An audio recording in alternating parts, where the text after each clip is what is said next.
بسم الله السلام عليكم ورحمة الله وبركاته كسر دوادة مطبخ منى ما أنتو حنسميننا قراع فضود أو نفقة له إذا أنت إذا ريت بسمين الساسا هورين كل شيء عروسة مطبخ برا إن شاء الله وحيابها فضفضود أي كلي وسمين كران برا ويل يا جبر إنني إنبا سإن شاء الله مستقبل سكوب في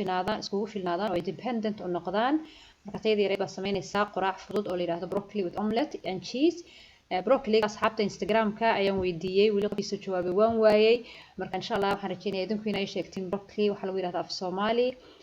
waxaad follow gareyn kartiin insha Allah on Instagram madbaxa Muna broccoligu waa geedkan ama bahalkan aad arkaysiin akhtarka waa nafaqo badan yahay iron ama xadiid ayaa ku jira marka marmar quraacda in la bedelo akhtar laga dhigo way fiican tahay so insha Allah broccoliga maanta ku sameeynaa bahashan lagu jarjarayo broccoligana haddaad haysan midi baa ku sameyn kartaa wax dhiba kuma jirto waana ku yaryareyn kartaa sidan oo kale ayuu ku noqonayaa haddaad baashan haysatidna way kasii yara fududaanaysaa laakiin labaduba waa isku mid broccoligi imika kaas waan wada jarjarnay waxaan ku ridnaa baaquli ama diibad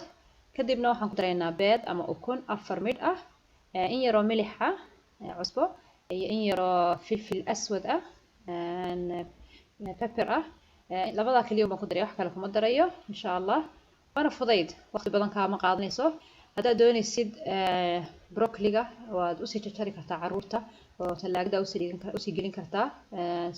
habeenkii subaxii marka iyagu ay samaysan karaan laakiin ilmuhu hadduu jiro 10 jir meelahaas ama ka weyn yahay uu kaliya uu isticmaali karaa bahalka lagu jarjaro iyo mididaba wax dhiba kuma jirto anigu kuma daro spices kale ama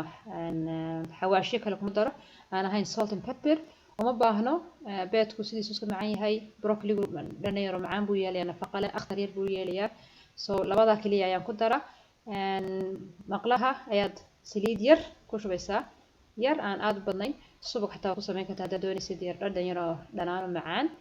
بس وحكا لما باهنو تشيس هدوشا كغدا عدنا يا مركا دروكتيدنا تشيس وكغدا عدنا كتا أما اسكدين كرتا قراع انتا سيكون التهي ilmuhu samaysan karaa caruurtuna badanaa way jecel yihiin waxyaabaha ay gacantooda ku sameeyaan way ku farxayaan waxay dareemayaan mas'uul ama responsible inay yihiin so it's nice inaad way fiican tahay in marmar insha Allah caruurta inan yeelanba way wadankii badanaa hablaha unba